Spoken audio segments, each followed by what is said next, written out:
கிறிஸ்துவின் கிறிஸ்தவம், இது வாழ்வின் வழி. Christianity of Christ.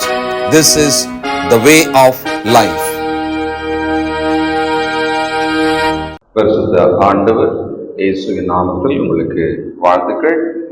தேவனுடைய கிருபையும் சமாதானமும் நம் அனைவரோடும் கூட இருப்பதாக. ஆச்சரியமான உலகத்தில் நாம் இருக்கிறோம். பலவிதமான மனித அறிவுக்கு புலப்படாத விஷயங்கள் இந்த பூமியில அநேகம் இருக்கிறது. அதே போல நம்முடைய வாழ்வை தேவன் நடத்தும் விதம், அவர் நம் கையை பிடித்து அழைத்து செல்லும் வகை ஆச்சரியமாக இருக்கும். அவர் கையை பிடித்துக் கொள்வதிலே கவனமாக இருந்தால் அது மட்டும்தான் நம்முடைய வேலை. நம்மை நேர்த்தியான பாதையில நடத்தி செல்வது அவருடைய பொறுப்பு. அப்படி நம்மை ஒப்பு கொடுத்து நடப்போம். ஒரு கிறிஸ்தவன் அவன் கீழ்ப்படிந்து வாழும் காலத்துல அவனுக்கு இடையூறுகள், அவனுடைய ஓட்டம் தடைபடுவதற்கான இடையூறுகள் வரும். hindrances, hurdles. அவனுடைய கிறிஸ்தவ ஓட்டத்துக்கு தடைகள் வரும். அதை நாம் பரிசுத்தவான்களோட வாழ்க்கையில பார்க்கலாம். நான் தான் கிறிஸ்துவுக்கு கீழ்ப்படுகிறேனே, நான் சர்வ வல்லவருக்கு கீழ்ப்படுகிறேனே, அவர் பாதையில தானே நான் நடக்கிறேன். அப்படியானா எனக்கு துன்பமே வராமல் அவர் என்னை சமாதான பாதையில நடத்தி செல்லணுமா இல்லையா? இப்படி நம்ம யோசிக்கலாம், கேட்கலாம். ஆனால் எவ்வளவு பெரிய ஒரு தேவனால் பயன்படுத்தப்படுகிற பரிசுத்தவானாக இருந்தாலும் அவருடைய வாழ்க்கையை அவர் நடத்தும் விதம், கொண்டு செல்லும் விதம், அவர்களுக்கு இடையூறுகள் வரும். முன்கூட்டியே கடவுள் தடுத்து அதை அப்படி தூக்கி போட்டுட்டு நம்மளை கொண்டு போகலாம்ல. வெறுங்கால நீங்களும் அந்த பச்சை குழந்தையும் தத்தி தத்தி நடக்கிற குழந்தைய கையை பிடிச்சுன்னு போகும்போது நீங்க அந்த குழந்தையோடைய கால் வெறுங்காலா இருக்கிறதுனால பாதை எவ்வளவு முக்கியம்ன்றத நீங்க கவனமா யோசிப்பீங்க, பார்ப்பீங்க. ஒரு சின்ன கல் இருந்தா கூட அப்படி பிடிச்சி கொஞ்சம் அப்படி தள்ளி அந்த கல்லு மேல அந்த குழந்தை காலை வச்சிடக்கூடாதுன்ட்டு நம்ம கொண்டு போவோம். முள் இருக்குமானால் அதை முன்கூட்டி நம்ம கையை நீட்டி அதை எடுத்துட்டு அந்த குழந்தையை நாம் நடத்திட்டு போவோம். இது நம்முடைய இயல்பு, மனுஷராகிய நம்முடைய இயல்பு. அப்படியானால் தேவன் நம்மை வழிநடத்தி கொண்டு போகும் பொழுது பொல்லாதவர்களாகிய நம்மோட நினைவே இப்படி இருக்குமானால் பூரண சர்க்குணராகிய அவர் நமக்காக எப்படியெல்லாம் நடத்துவார் நம்மள. இருந்தாலும் கூட இடையூறுகள் வரும். இததான் இன்றைக்கு அப்போஸ்தலனாகிய பவுல் ஞானஸ்நானம் பெற்றுட்டாரு. பெற்ற பிறகு அவருடைய கிறிஸ்தவ வாழ்க்கை தொடங்குது, ஊழிய வாழ்க்கை தொடங்குது. என்ன மாதிரியான இடையூறுகளை சந்தித்தார், அதில் நமக்கு என்ன பாடம்? இதை நாம அப்போஸ்தலர் 9ஆம் அதிகாரம் 19 31 பக்கத்துல அப்போஸ்தலர் 22ஆம் அதிகாரம் 17 21 அதையும் நீங்க எழுதி வச்சுக்கோங்க. பின்பு அவன் போஜனம் பண்ணி பலப்பட்டான். நம்முடைய பலவீனங்களின் மேலே தேவன் கவனமா இருக்கிறார். 3 நாள் உண்ணாமல் குடியாமல் மனதில் பலவிதமான எண்ணங்களிலே போராடி கொண்டிருந்த இந்த சவுல் ஏன் தாமதிக்கிறாய் என்று சொல்லும் அளவுக்கு அந்த ஊழியக்காரன் அவரை கவனிக்கிறார். Why are you so much delay, taking more time to obey? நீ பாவங்கள் போக கழுவப்படுவதற்காக எழுந்து உடனே அப்படின்றார். அதுக்கு பிறகு ஞானஸ்நானத்துக்கு பிறகு அவருடைய சரீரத்தின் பலவீனம் நீங்கும்படியாக போஜனம் கொடுக்கப்பட்டது. சரி, இப்ப போஜனம் பண்ணி பலப்பட்ட பிறகு என்ன பண்ற? தமஸ்குவிலே இருக்கும் சீஷருடனே சில நாள் இருந்து தாமதமின்றி பிரசங்கித்தான். இந்த இடத்துல கீழ்ப்படிவதற்கு 3 நாள் டைம் எடுத்தாரு. கீழ்ப்படிந்த பிறகு சில நாள் தமஸ்குவிலேயே இருக்கிறாராம். ஆனா இருந்த பொழுது அவர் என்ன பண்ணாருன்னா, தாமதமே இல்லாமல் அவர் சத்தியத்தை பேசும் மனிதனாக மாறினார். இப்போ ஒரு குழந்தையானது பிறந்து வளர்ந்துட்டே இருக்கும் பொழுது அந்த குழந்தைகிட்ட நம்ம எதிர்பார்க்கிற முக்கியமான மாற்றங்களில் ஒன்று, அந்த குழந்தை பேசணும். ஒரு குறிப்பிட்ட மாதங்கள் ஆன பிறகு நம்ம வெயிட் பண்ணிட்டே இருப்போம். அது ஒரு எழுத்து மாதிரி உச்சரிக்கும், பிறகு 2 எழுத்து சேர்த்து உச்சரிக்கும், 3 எழுத்து வார்த்தையை உச்சரிக்கும். இப்படிதான் குழந்தை உச்சரிக்கும், அப்படிதான் பேச்சு வரும். முதல்ல ஒரு எழுத்து, அப்புறம் 2 எழுத்து, அப்புறம் 3 எழுத்து, அப்படித்தான் வரும் பேச்சு. ஆனா அது கேட்கும்போது நமக்கு ரொம்ப ஆச்சரியமா இருக்கும். நம்ம அதுக்கு தான் காத்திருந்தோமே. அதுபோல கிறிஸ்துவுக்குள் இருக்கிற நாம் ஞானஸ்நானம் பெற்ற பிறகு ஒரு எழுத்து, 2 எழுத்து, 3 எழுத்துன்ற மாதிரி மெதுவாக நம்முடைய ரட்சிப்பையும் ரட்சகரையும் பற்றி பிறரிடத்திலே வாய் திறந்து பேசணும். நிறைய கிறிஸ்தவர்கள் ஆரம்பத்தில் பேசியிருப்பார்கள், பிறகு பல ஆண்டுகளுக்கு அவர்கள் பேசாமலே வாழ்ந்து மரிப்பார்கள். ஆரம்பத்திலே ஒரு சிலரை அழைத்து வந்திருப்பார்கள், அதுக்கப்புறமா 30-40 ஆண்டுகளுக்கு ஒருவரையும் அவர்கள் வழிநடத்தியிருக்கவே மாட்டார்கள். இது யார்? நானா இருக்கலாம், நீங்களா இருக்கலாம். நானும் அப்படிதான் இருக்கிறோமா? இந்த மனுஷன் பாருங்க, தாமதமின்றி, அந்த வார்த்தைய ஆவியானவர் அங்க மென்ஷன் பண்றார். தாமதமின்றி கிறிஸ்து தேவனுடைய குமாரன் என்று ஆலயங்களிலே பிரசங்கித்தான். இது ரொம்ப ஆச்சரியமான விஷயம்தான். இப்போ இந்த மனுஷனோட வாழ்க்கையில என்ன மாதிரியான நெருக்கடிகள் வந்ததுன்றதை நாம தொடர்ந்து கவனிப்போம். 21, கேட்டவர்கள் எல்லாரும் ஆச்சரியப்பட்டு, எருசலேமில் இந்த நாமத்தை தொழுது கொள்ளுகிறவர்களை நாசமாக்கி இங்கேயும் அப்படிப்பட்டவர்களை கட்டி பிரதான ஆசாரிடத்துக்கு கொண்டு போகும்படி வந்தவன் இவன் அல்லவா என்றார்கள். சவுல் அதிகமாக திடங்கொண்டு இவரே கிறிஸ்து என்று திருஷ்டாந்தப்படுத்தி தமஸ்குவை குடியிருக்கிற யூதர்களை கலங்க பண்ணினான். தமஸ்குவிலே கூடியிருந்தவர்களை எல்லாம் கலங்க பண்ணினான். அவ்வளவு பவர்ஃபுல்லா, அவ்வளவு வைராக்கியமா. இதுக்கும் சாத்தியம்தான். சில நேரத்தில் கிறிஸ்துக்குள்ள வந்த பிறகு அந்த ஆரம்ப கால உற்சாகம் இருக்குல்ல, அது கொஞ்சம் அதீதமாக தான் இருக்கும். ஏன்னா வேற எதுவுமே தெரியாது. அந்த இடத்துல கிறிஸ்துக்குள்ள வந்ததோட ஒரு ரட்சிப்பின் சந்தோஷம் இருக்குல்ல, அந்த உற்சாகம் ரத்தத்துல ரொம்ப ஃப்ரெஷ்ஷா இருக்கும், மனதுல ரொம்ப ஃப்ரெஷ்ஷா இருக்கும். எந்த ஒரு விளைவை பத்தியுமே யோசிக்காமலே கூட ஒரு சில சகோதரர்கள் சகோதரிகள் உற்சாகமாக ஆரம்ப நாட்களிலேயே கர்த்தரை பற்றி சொல்வது, மற்றவர்களுக்கு கீழ்ப்படிந்ததை பற்றி சொல்வது, சபை பற்றி சொல்வது அப்படின்னு ரொம்ப உற்சாகமா இருப்பாங்க, அதிக உற்சாகமா இருப்பாங்க. பிறகு அவர்கள் சில ஆண்டுகளிலே தங்களோட கிறிஸ்தவ வாழ்க்கைய விசுவாசத்தை காப்பாத்திக்கிறதுக்கு சோதிக்கப்பட்டு அவர்கள் முடங்கினவர்களாகவும் காணப்படுவார்கள். இதை நான் அப்படியே பார்த்திருக்கேன். என்னுடைய ஊழியத்தின் வாழ்க்கையில சிலரை நான் அப்படியே பார்த்திருக்கேன். ஆரம்பத்தில் அவர்களுடைய உற்சாகம் எனக்கே பயமா இருக்கும். நம்ம இப்படி இல்லையேன்னு நானே வெட்கப்படுவேன். சில ஆண்டுகளிலே அவர்களுக்கு சோதனை வரும். அவர்கள் தங்கள் விசுவாசத்தை காப்பாற்றிக் கொள்ளவே போராடுற இடத்துல போய் நின்றுடுவாங்க. சோதனை வருதா? இப்போ இந்த மனுஷனுக்கு இந்த இந்த இந்த ஆரம்ப நாட்களோட விஷயம் ரொம்ப அழகா இருக்குல்ல. இப்பெல்லாம் நமக்கு செல்போன், அதை வீடியோ எடுக்கிற மாதிரிலாம் வந்ததுனால குழந்தை தத்தி நடக்கிறத வீடியோ எல்லாம் எடுத்து வச்சுக்குவாங்க. ஆனா அந்த குழந்தை அந்த வீடியோல கொஞ்ச தூரம் ஒரு 10 ஸ்டெப் போறதுல 2 முறை 3 முறை விழுந்திருக்கும். அந்த நேரத்தில் அது நமக்கு மகிழ்ச்சியாவும் இருக்கும், நடக்க ஆரம்பிச்சிச்சுன்னு சொல்லிட்டு. சில வருஷங்கள் கழிச்சு நீங்க அந்த வீடியோவை பார்த்தீங்கன்னு சொன்னா ரொம்ப சந்தோஷமா பார்ப்பீங்க. விழுந்த நேரத்துல அந்த குழந்தைய உடனே போய் தூக்கி அந்த முட்டி அப்படி தொடிச்சு விட்டு மறுபடியும் நடக்க வச்சுலாம் பண்ணிருப்பான் அப்ப. ஆனா சில வருஷங்கள் கழிச்சு அதை படிக்கும்போது, அதை பார்க்கும்போது நமக்கு அது ரொம்ப மகிழ்ச்சியான அனுபவமா இருக்கும். வேற எதுவுமே யோசிக்கவே மாட்டோம், ரொம்ப சந்தோஷமா இருக்கும். அதே ஆள் பார்த்தாருனா கூட ரொம்ப சந்தோஷம். நானாமா இது, நானா இப்படித்தானா நான் நடந்தேன். அந்த மாதிரி இந்த பவுல் சவுலத்தான் இருக்காரு, இன்னும் பேர் மாறல. ஆரம்ப நாட்களிலே மிக அழகாக, உற்சாகமாக, வைராக்கியமாக தேவனுடைய குமாரனை சொல்லுவது.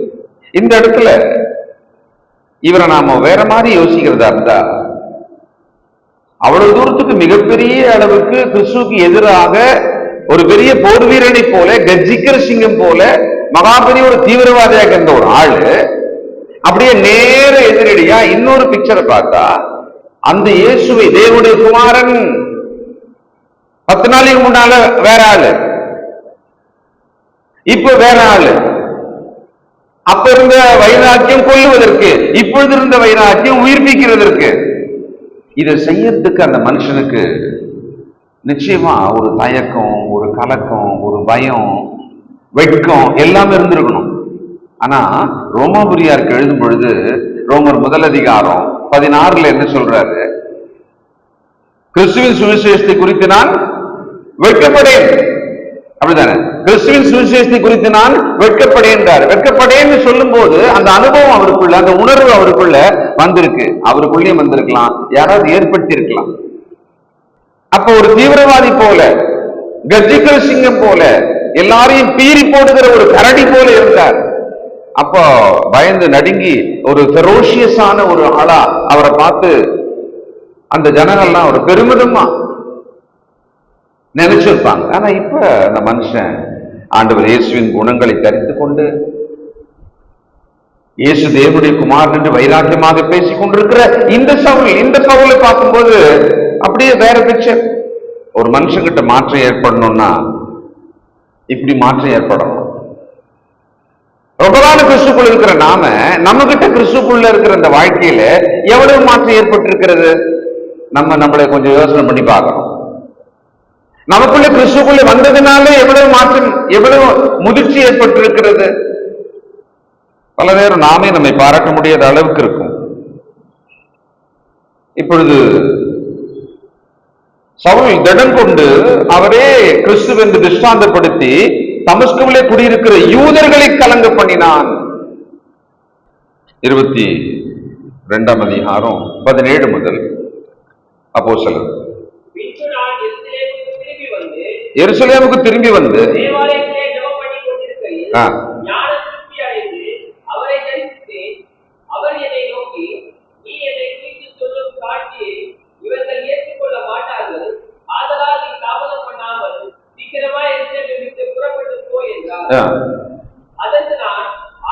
ஆண்டவரே,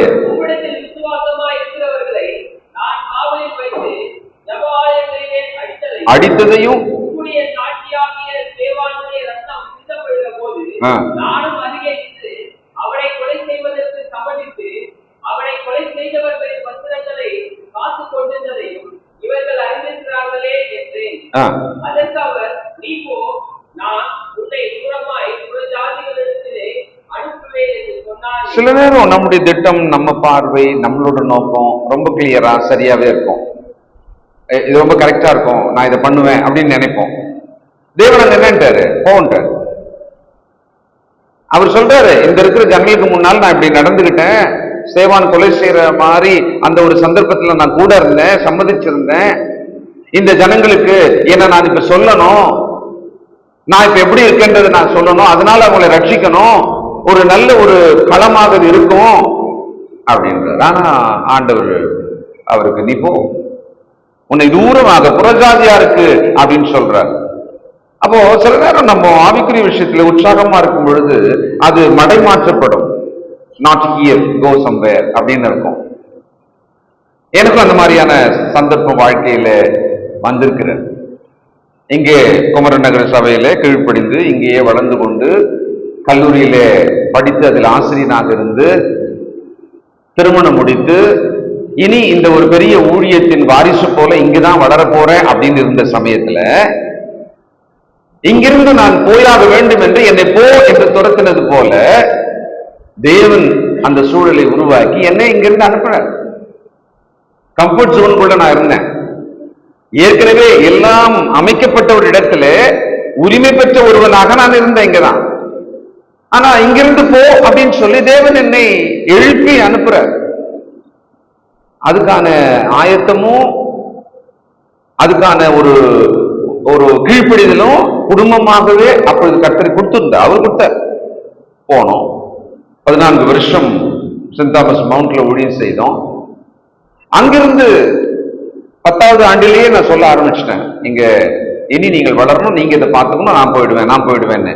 14வது வருஷம் அங்கிருந்து இன்னொரு இடம் என்னை போ என்று தள்ளிவிட்டதை போல நான் போனேன். அந்த சூழ்நிலையெல்லாம் என்னால் விவரிக்கவே முடியாது. ஆனா நிச்சயமா தெரியும், God is telling me go. அது மட்டும் எனக்கு புரியும். அதே மாதிரி போனேன். 2.5 ஆண்டு காலம் தாம்பரம் பகுதியில இருந்தே ஊழியம் செய்தேன். அதை விட குறைவுதான் நான் நினைக்கிறேன். அங்கிருந்து பழைய இடத்துக்கு மீண்டும் போ என்று இப்போ பாருங்க, இதெல்லாம் கூட நிறைய பேருக்கு தெரியலாம். இதை தாண்டி ஒரு பெரிய விஷயம், என்னுடைய கனவு திட்டம், என்னுடைய தரிசனம் அப்படின்ற மாதிரி ஒண்ணு எனக்குள்ள உருவாச்சு இங்க வந்த பிறகு. அது என்ன? இந்த இந்தியாவை விட்டு கனடாவுக்கு போனோம், அங்க போயிட்டு வெளிநாட்டுல ஒரு ஊழியம் நான் செய்யணும். அது என்னால முடியும், அதுக்கான ஒரு வயது வளர்ச்சி எல்லாமே இப்ப நமக்கு வந்திருக்கு, அதனால தேவன்கிட்ட கேட்டுட்டு அதை பண்ணிடணும் அப்படின்னு. அப்போ 3 முறை நான் முயற்சி செய்தேன். 3 முறையும் நோ. இங்கிருந்து போ, அங்கிருந்து போ, அங்கிருந்து போன்னு சொன்னாரு. இங்கிருந்து நான் போறேன்னு சொன்னா நோ. அப்போ தேவன் எப்படி நம்மளை வழிநடத்துறார் அப்படின்றத உத்து பார்த்தாதான் அது ரொம்ப நல்லாவே தெரியும். கொஞ்ச நாள் கழிச்சு தான் தெரியும் அதுல எவ்வளவு நன்மையை கடவுளை வச்சுட்டு நம்மளை நிறுத்தினாரு, அனுப்புனாருன்றது அப்புறமா தான் தெரியும். சோ இந்த மனுஷன் ஆரம்பத்தின் உற்சாகத்தின் ஆவியில அவருக்கு தெளிவா தெரியுது, இங்க இருப்பேன், நான் இதை பண்ணுவேன், இது நல்லா இருக்கு, இது சரியா இருக்கும் அப்படின்றாரு. ஆண்டவர் போன்ற 2 கொரிந்தியர் 11ஆம் அதிகாரம் 30 முதல் 33 வரை.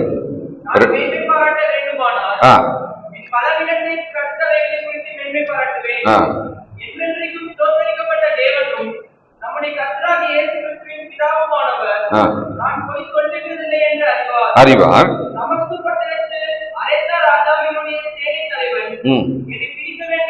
என்னை பிடிக்க வேண்டும் என்று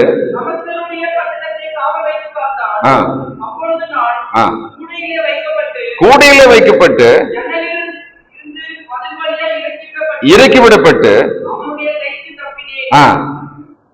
பாருங்க, இவரு அங்க ஊழியம் பண்ணணும், அங்க கர்த்தருடைய வார்த்தையை வைராக்கியமா சொல்லணும் இருக்கும் பொழுது அவரோட நிலைமை. அப்போ அவருடைய திட்டங்களிலே தேவன் அவரை இது இல்ல, இந்த பக்கமா போ, இங்க வேண்டாம், இன்னொரு இடம் போ அப்படின்னு அனுப்புறாரு.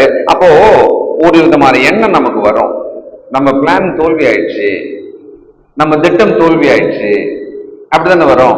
இப்ப எனக்கு கூட அப்படிதான் வந்துச்சு. என்னடா அது, நம்ம இவ்வளவு பெரிய ஒரு விருப்பத்தோட இருக்கிறோமே, உண்மையாவே அங்க இருக்கிற நிலைமை நமக்கு தெரியுது, நம்ம நிச்சயமா கடவுளுக்கு பயன்படுவோம், கடவுளுக்கு பயன்படணும்னு தானே நம்ம கேட்கிறோம், நம்ம வேற எந்த நோக்கமும் நமக்கு இல்லவே இல்லையே. இதெல்லாம் எனக்கு ரொம்ப நியாயமா தெரிஞ்சு ரொம்ப சரியாவே கேட்கிறேன், ஜெபம் பண்றேன், முயற்சி எடுக்கிறேன்.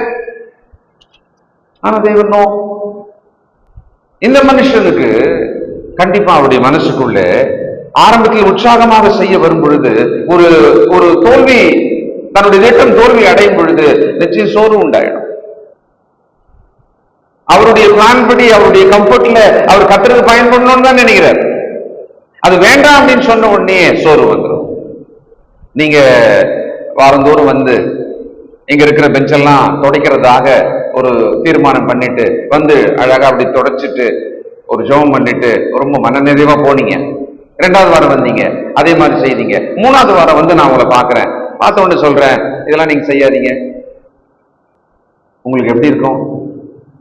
நீங்க ரொம்ப நல்லதுன்னு செய்தீங்க, உங்களுக்கு அது நிறைவா இருந்தது, கர்த்தருக்காக செய்வதாக நினைச்சு செஞ்சீங்க. ஆனா நான் அதை நோன்னு சொன்னா எனக்கு ஒரு காரணம் இருக்கும். உங்களுக்கு அது எப்படி இருக்கும்?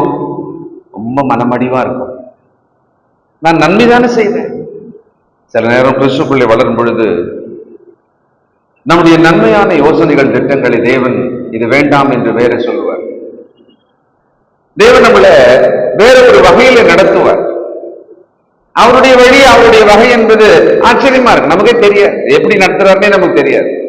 ஆனா அதை ஏற்றுக்கொண்டு நம்மை ஒப்பு கொடுத்து போவது அவசியம். இடையூறுகள் சில நேரத்துல இப்படி வரலாம்.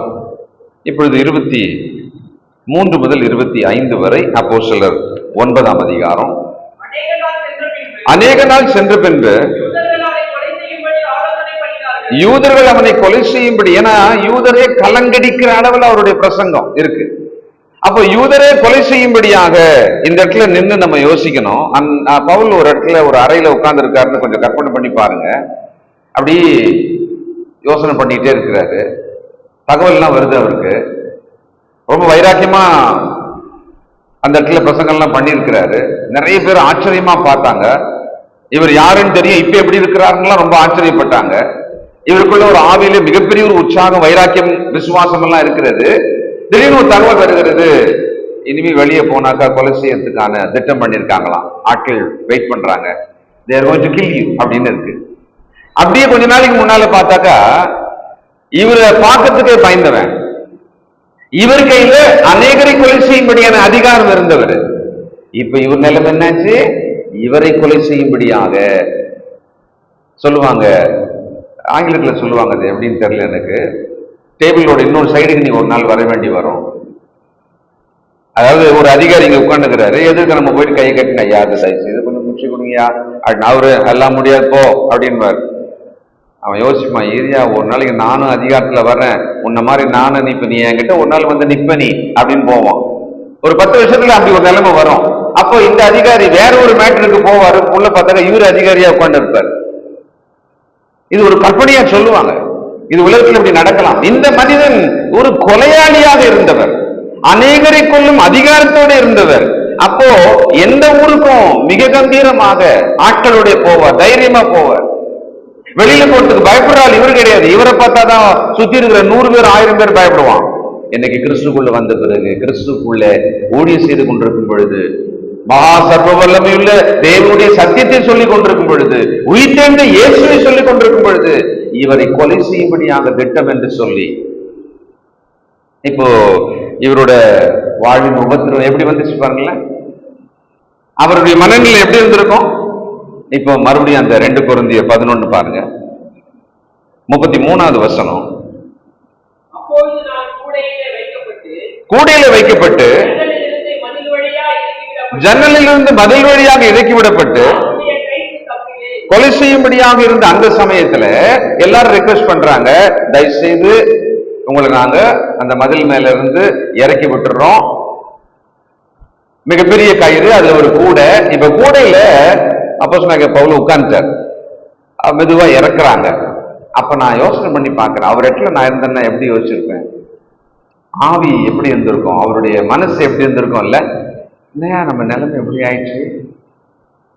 கூடையில வச்சு திருடுற மாதிரி ஏறி கூடுறாங்க அவரை. இயேசு கிறிஸ்துக்குள்ள வந்து ஜீவனுள்ள தேவனை அறிந்து விசுவாசித்து இயேசு உயிர்த்தெழுந்தார் என்று ஒப்புக் கொடுத்து அவரை சந்தித்து அவரால் ஊழியத்தை பெற்ற நான், கூடையில என்னை திருடம் மாதிரி வச்சு இறக்கி விட்டு ஓடி போயிட்டு கொலை பண்றதுக்கு உன்னை பாக்குறாங்க அப்படின்ற ஒரு நிலைமை எப்படி இருந்திருக்கும். அவன் அந்த மனுஷன் சரி போற அப்படின்னு சொல்லிட்டு இனிமேல் இந்த மாதிரியான ஒரு வேலை ஊழியம் எதுக்கு நம்மளுக்கு, சாதாரண ஆளாவே இருந்துட்டு போயிடுறேன்ப்பா நானு நினைக்கலாம். நிறைய வாய்ப்பு இருக்கு. விசுவாச வாழ்க்கை வாழும் பொழுது இடையூறுகள் நம்முடைய திட்டங்களோட தோல்வியா வரலாம். அடுத்தது உபத்திரவங்கள் எப்படி வரும்னே தெரியாது, அந்த மாதிரி உபத்திரவங்கள் வரலாம். இந்த மனுஷன் சங்கடமான ஒரு அனுபவம் இது. சகோதரர்கள் தான் எல்லாருமே, நிச்சயமா அவங்க யாருமே இவரை கேள்வி பண்ணிருக்க மாட்டாங்க. உங்களை கொலை செய்ய போறாங்க, தப்பிச்சு போங்க. இந்த அந்த காலத்துல எல்லாம் இப்ப கூட உங்களுக்கு இருக்கும்னு நினைக்கிறேன், நிச்சயமா இருக்கும். மிகப்பெரிய அளவுக்கு லாரி டயர்ல கூட மாதிரி இருக்கும். அதுல செங்கல்லாம் எப்படியும் ஒரு 30-40 செங்கலை அடுக்கி அப்படியே மேல இழுத்தங்கறங்க மேல போகும். மிகப்பெரிய கூடைகளை கட்டட வேலைக்கெல்லாம் அப்ப பயன்படுத்துவாங்க. பெரிய கயிறு வச்சு ஒரு ஆள் உட்கார்ந்து அவரை இறக்கணும்னு சொன்னா இந்த மீன் கூட இந்த காய் கூடையெல்லாம் இறக்க முடியாது. அதுக்குன்னு சொல்லி ஒரு வலுவானது அதுலதான் இறக்கி விடுறாங்க அவரை. அவர் அந்த கூடையில இருந்து இறங்கி வந்து அவர் எப்படி நடந்துருப்பார், அவருடைய மனசு எப்படி இருந்திருக்கும். ஆனால் லூக்கா 8:15 இப்போ இந்த ஃபீலிங்கோட படிச்சு பார்க்கலாம். லூக்கா 8:15, நல்ல நிலத்தில் விதைக்கப்பட்டவர்கள் வசனத்தை கேட்டு அதை உண்மையும் நன்மையுமான இருதயத்திலே காத்து பொறுமையுடனே பலன் கொடுக்கிறவர்கள். இந்த பொறுமையுடனே பலன் கொடுத்தல்ன்ற பாட்டை நம்ம கவனிக்கணும். பொறுமையுடனே பலன் கொடுத்தல்.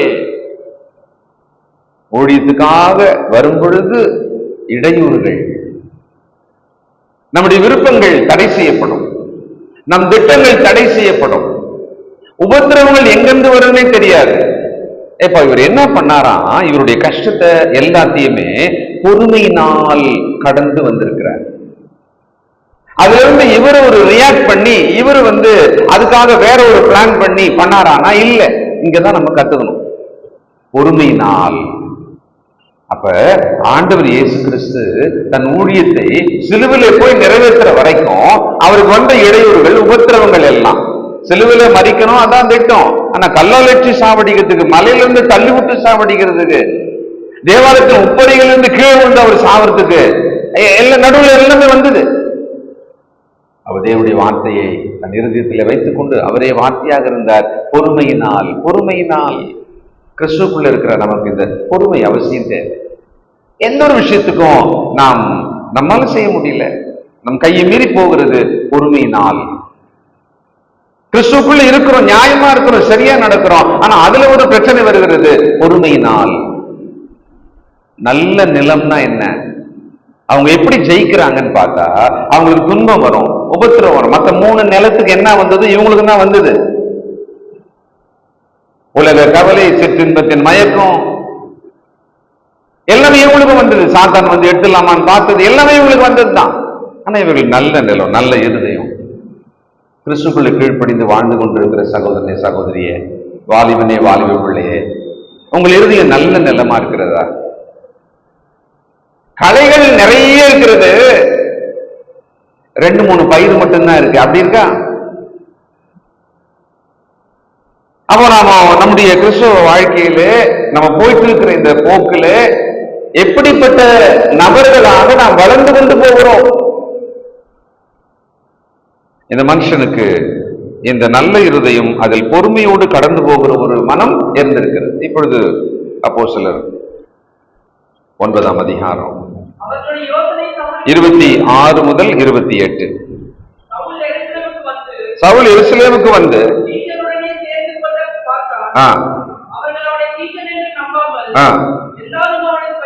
எருசலேமுக்கு வந்துட்டார். இப்போ அங்கிருந்து இப்போ எருசலேமுக்கு வந்த உடனே சீஷன் அப்படின்னு நம்பாமல் பர்னபா என்பவன் இப்போ இந்த இடத்துல நம்ம என்ன ஞாபகம் வச்சுக்கலாம்னு சொன்னா, ஏன் நம்பல அவரை சீஷன்? ஏன் எருசலேம்ல நம்பல? நான் ஆண்டவரின் சீஷன் தான், நான் ஆண்டவருடைய சத்தியத்தை போதிக்கிற ஆள் தான் இப்ப அப்படின்னு சொன்ன எதிரில் இருக்கிறவன் என்ன பண்றானா, நம்பல. இவன் ஏதோ வேற பிளான்ல வந்திருக்கான். அன்னைக்கு எப்படி எல்லாம் நம்மளை பிடிச்சி சிறையில போட்டு அடிச்சு சாவடிச்ச வேலையை பண்ணால, இப்போ இன்னொரு வேஷம் போட்டு இவன் வந்திருக்கான். இவன் உண்மையான இவரோட மனம் திரும்புதலை, இவருடைய உண்மையான வாழ்க்கையை ஏற்றுக்கொள்ளவே இல்லை.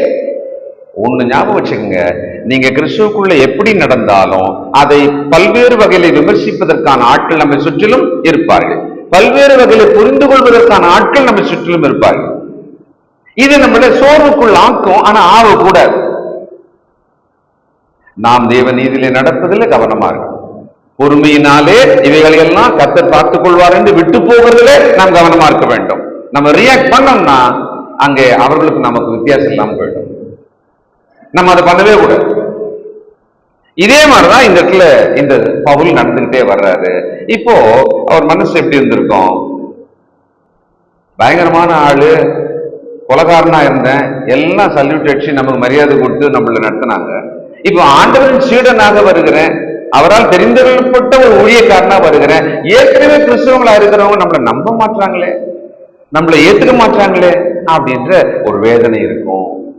ஒருவர் நம்மை ஏற்றுக்கொள்ளல அப்படின்றது, ஏத்துக்குவாங்க நம்பின பிறகு அவங்க ஏத்துக்கல அப்படின்றது மிகப்பெரிய வலி. சில நேரம் நமக்கு அந்த மாதிரி அனுபவம் வந்திருக்கலாம். பொறுமையா இருக்கலாம், அவங்க ஏத்துக்குவாங்க. நம்ம பொறுமையா இருக்கலாம், நீ என்ன ஏத்துக்கலையா, நான் ஒண்ணு ஏத்துக்கல போ அப்படின்னு நாம அதை தூக்கி எரிஞ்சோன்னு வச்சுக்கோங்களேன். அதுக்கப்புறமா மீண்டும் அந்த உறவில் நம்ம சேரவே முடியாது. நம் பொறுமையாக இருந்தால் நிச்சயமாக. இங்க என்ன நடந்துதான், ஒரு நல்ல மனிதன், அப்போஸ்தலர் 4ஆம் அதிகாரம் 36, லேவியனும் ஆறுதலின் மகன் என்று அர்த்தம் கொள்ளும். பைபிள்ல சிலருக்கு பேரே இருக்காது, ஒரு கேரக்டரா மட்டும்தான் இருப்பாங்க. ஆனா சிலருக்கு பாருங்களேன், எவ்வளவு ஆதார் கார்டுல இவ்வளவு டீட்டெயிலா இருக்கும். அவருடைய புனைப்பெயர், அதனுடைய அர்த்தம், ஒரிஜினல் பெயர், அவரோட ஊரு, இவ்வளவு அது உள்ள இருக்கிறது பாருங்களேன். அப்படின்னா ஒரு நல்ல ஒரு கனத்தை கடவுள் அந்த மனுஷனுக்கு கொடுக்கிறார். அதான் அங்க இருக்கு. அப்போ இந்த ஆறுதலின் மகனாகி இவர் என்ன பண்றாரு பர்னபா, அவனை சேர்த்து கொண்டு. அப்போ இன்னொரு பாடம் நமக்கு இருக்கு, இன்னொரு செய்தி நமக்கு இருக்கு. ஏற்றுக்கொள்ளல அப்படின்ற இடத்துல அதுக்கு நடுவுல உங்களை ஏற்றுக்கொள்வதற்கான ஒரு நபர் இருப்பாங்க.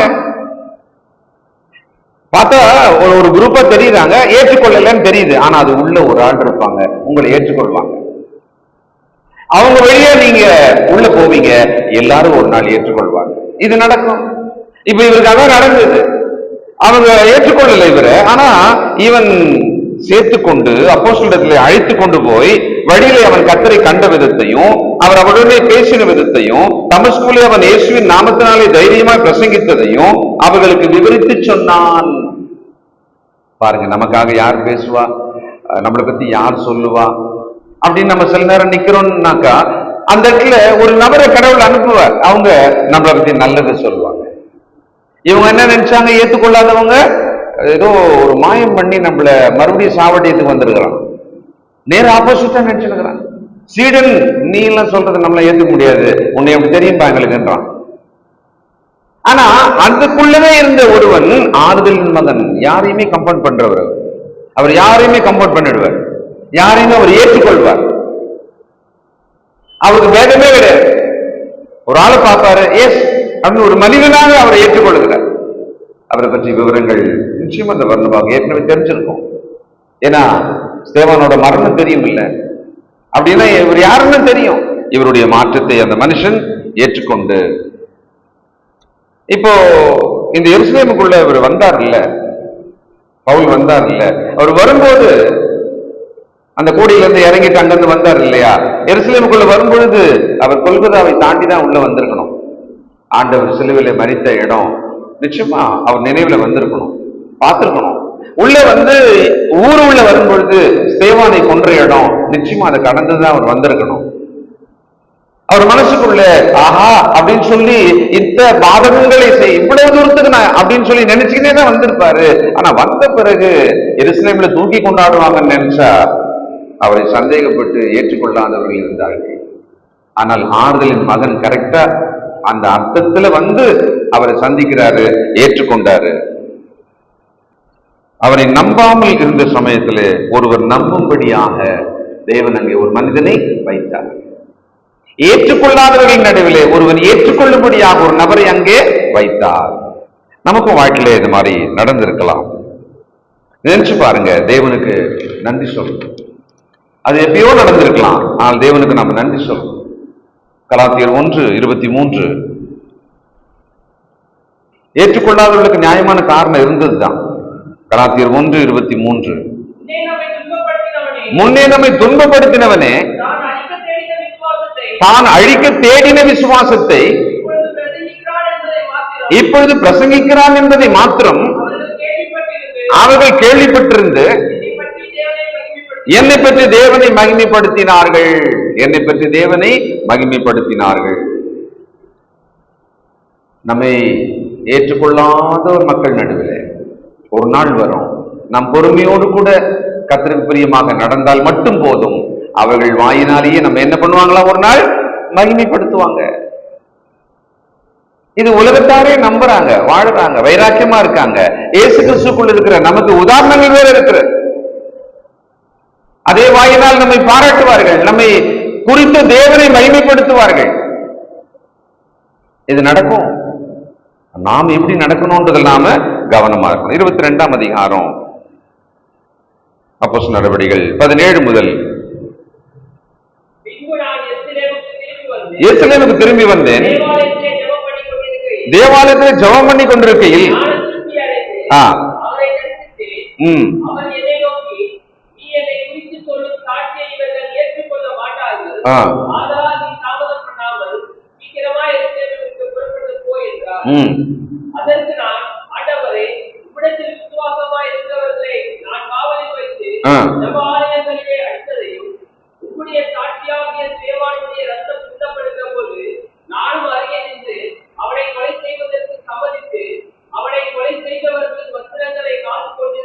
நல்ல கவனிங்க, ஸ்தேவான் அன்னைக்கு எவ்வளவு வைராக்கியமாக தன்னிடத்திலே தர்க்கம் பண்ண வந்தவர்களிடத்திலே வைராக்கியமாக போதித்தாரோ, அதை பார்த்து ஸ்தேவானை முற்றி கொலை செய்து இனி ஒருவன் இப்படி யாருமே பேசவே கூடாதுன்னு எப்படி அவன் கொலை செய்ய சம்மதித்து செய்தாரோ, அந்த சவுல் இப்போ ஸ்தேவானுடைய ஊழியத்தை இவர் வாயை திறந்து அதே இடத்துல பேசுவதற்கு வந்து நிற்கிறார். அப்ப தேவன் பாருங்க, நம்முடைய வாழ்விலை அவர் நடத்தும் விதம் எவ்வளவு ஆச்சரியமா இருக்கு. தேவனுக்கு பயன்படும்படியான விருப்பம் வேணும். சென்ற வாரம் பார்த்தோம். தகுதி இல்லைன்னு யோசிக்காதீங்க. கர்த்தர் நம்மை பயன்படுத்துவதாக இருந்தால் அவர் நிச்சயம் பயன்படுத்துவார். அறுவடை மிகுதி, ஆட்கள் ரொம்ப குறைவு. தேவனுக்கு ஆட்கள் தேவை. இப்போ எப்படி ஆகி போச்சு சபையோட நிலைமை? ஆட்கள் வந்து உட்கார்ந்தா போதும், ஆட்கள் வந்து போனா போதும், அதையாவது காப்பாற்றின்னு போலாமான்றது சபையோட இன்றைய நிலைமை. ஆனால் தேவை என்ன? நிலைமை எது? தேவை என்ன? அநேகர் எழும்பி அநேகரை ரட்சிக்க வேண்டும். அது தேவை. யார் அதுக்கு முன்வர போறா? யார் செய்ய போறா? நம்மை இருக்கிறவர்களில் யாரும் எழும்பி செய்யாத பட்சத்தில் வேற யார் செய்வா? உலகத்தில் மிகப்பெரிய கல்விமான்கள், செல்வந்தர்கள், புகழ் பெற்றவர்கள், அறிவாளிகள், அவங்க யாராவது வருவாங்களோ? ஆனா தேவன் வந்து தன் வீட்டுக்குள்ள இருக்கிற ஒருத்தர் தான் தனக்கு தண்ணி எடுத்து கொடுக்கணும், தனக்கு சோறு போகணும், அப்படித்தானே ஒரு அப்பா எதிர்பார்ப்பாரு. கர்த்தருக்கு பயன்படும்படியான விருப்பம் நமக்குள் வேணும். கர்த்தருக்கு பயன்படும்படியான முயற்சி நாம் தினந்தோறும் செய்யணும். ஏதோ ஒரு வகையில தேவனுடைய ராஜ்யத்துல நாம் பயன்படுகிறவர்களாக இருக்கணும். அதுக்கு தோல்வி வரலாம். நம்ம போற மாதிரி பிளான் போகணும்னு அவசியம். சில நேரத்தில் இது வேண்டாம், இன்னொன்று செய்யணும். தேவை நம்மளுக்கு என்ன? கர்த்தருக்கு மகிமையா செய்யணும், அவ்வளவுதான். அவருக்கு பிரயோஜனமா செய்யணும், அவ்வளவுதான். என் பிளான்ல இல்லைன்னா இன்னொருத்தர் பிளான்ல செஞ்சுன்னு போறேன், போயிட்டே இருக்கணும். உபத்திரவம் வரும், நம்மை தடை செய்யும்படியான உபத்திரம் வரும். எப்படி வரும்னே தெரியாது. சில நேரம் நம்முடைய யோசனையை, நம்முடைய நல்ல மனதை, நம்முடைய நல்ல செயலை ஏற்றுக்கொள்ள மாட்டார்கள். ஆனா ஏற்றுக்கொள்ளும் ஒரு நபர் நம்மளை தூக்கி கொண்டு போயிடுவார். நம்மை தவறாக பேசியவர்கள், தூஷித்தவர்கள், மீண்டும் அவர்களே தேவனுக்கு மகிமைப்படுத்தும்படியாக தேவன் நம்மளை உயர்த்திடுவார். ஆனா தேவனுடைய பலத்து கைக்குள்ளே அடங்கி நடக்க வேண்டியது அவசியம். கலாத்தியர் 1:18 வாசிப்போம். கலாத்தியர் 1:18.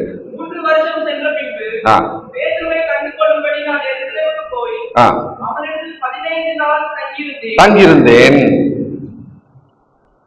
அப்போஸ்தலர் 9:30.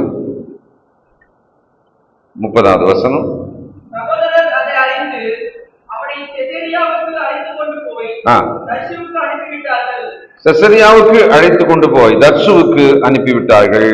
தர்சு பட்டணத்தானாகி சவுல் அவருடைய சொந்த ஊருக்கு போறார். தேவன் நம்மை வழி நடத்துவார். தேவன் நம்மை தம்முடைய திட்டத்தின்படி வழி நடத்துவார். வருகிற கஷ்டங்களை, மன கஷ்டங்களை, சிறுமைய, தோல்விய, உபத்திரவங்களை ஒண்ணுக முக்கியமா நினைச்சுக்கிட்டு நாம் அதையெல்லாம் தாண்டி போகணும். அது பொறுமை, கர்த்தருக்குள் பொறுமை. அந்த 8:15 லூக்கா இன்னொரு முறை படிச்சு முடிக்கலாம் நம்ம. லூக்கா 8:15. இது நம்முடைய இருதயமா?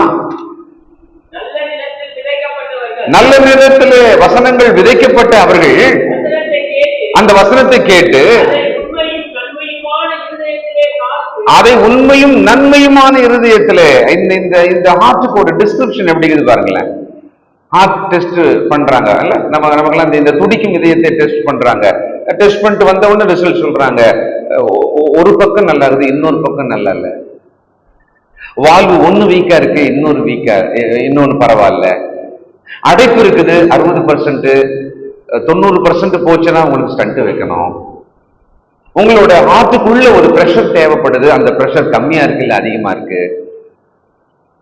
அந்த பம்பிங் ஃப்ரீக்வன்சி கம்மியா இருக்கு, உங்க இருதயத்தோட தசைகள் பலவீனமா இருக்கு. இவ்வளவு டிஸ்கிரிப்ஷன் ஒரு மனித இருதயத்தை பத்தி இன்னைக்கு பல ஆய்வுகள்ல பார்த்து சொல்றாங்க. ஆனா உள்ளான மனுஷனோட இருதயமானது இப்படி இருக்கிறதாக எனக்கு ஒரு ரிசல்ட் வந்ததுன்னா எப்படி இருக்கும்? அவர்கள் நான் உண்மையும்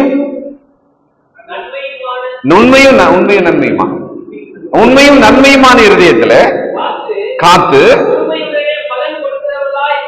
இருதயம் என்னமோ உண்மையும் நன்மையான இருதயம் தான், ஆனா அவர்கள் மரண பரியந்தம் தங்கள் ரட்சிப்பை காத்துக் கொள்ளணும்னு சொன்னா அதை காப்பாத்திக்கிறதுக்கு அவங்களுக்கு என்ன முக்கியமா தேவைப்படுது?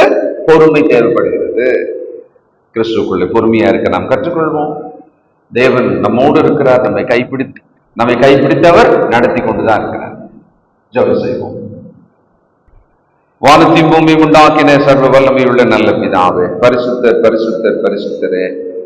அப்போஸ்தலனாகிய பவுல் கீழ்ப்படிந்த நாள் முதல் சில தினங்களில் இருந்து அவர் செய்து கொண்டு வந்த ஊழியத்தையும் அதிலே அவருடைய அனுபவங்களில் இருந்து பாடங்களையும் நாங்கள் கற்றுக் கொடுக்கிறோம்ப்பா. அதோ அந்த மனுஷன் எவ்வளவு வைராக்கியமா இருந்திருக்கிறார், எவ்வளவு உங்களுடைய வார்த்தைக்கு கீழ்ப்படிந்து நடந்திருக்கிறார். நாங்கள் நிச்சயம் விட்டு விட்டு ஓடி இருப்போம், வேற மாதிரி நடந்திருப்போம். ஆனால் அந்த மனுஷனோட நடக்கை எங்களுக்கு நல்ல முன்மாதிரியா இருக்கிறதப்பா. உண்மையும் நன்மையுமான இருதயமாக எங்கள் இருதயம் இருந்து அந்த இருதயத்திலே உமக்கு பிரியமாய் நாங்கள் கீழ்ப்படிந்து நடக்க எங்களுக்கு உதவி செய்யும். நல்ல தகப்பனே, அந்த உடைய பிள்ளைகளை ஆசீர்வதியும். விசேஷமாக இந்த வார்த்தைகளை எல்லாம் மனதிலே ஏற்று தங்கள் இருதயத்திலே உணர்ந்து கொண்டவர்களை ஆசீர்வதியும். இங்கிருந்து அநேகர் உமக்கான ஊழியத்தை செய்ய வேண்டும். எங்கள் பிள்ளைகள் மேல் கிருபையாயிரும். உம்முடைய வழிநடத்தலுக்காக ஸ்தோத்திரம். இயேசு கிறிஸ்துவின் பரிசுத்த நாமத்திலே துதித்து ஜெபிக்கிறோம் பிதாவே. ஆமென். God bless you.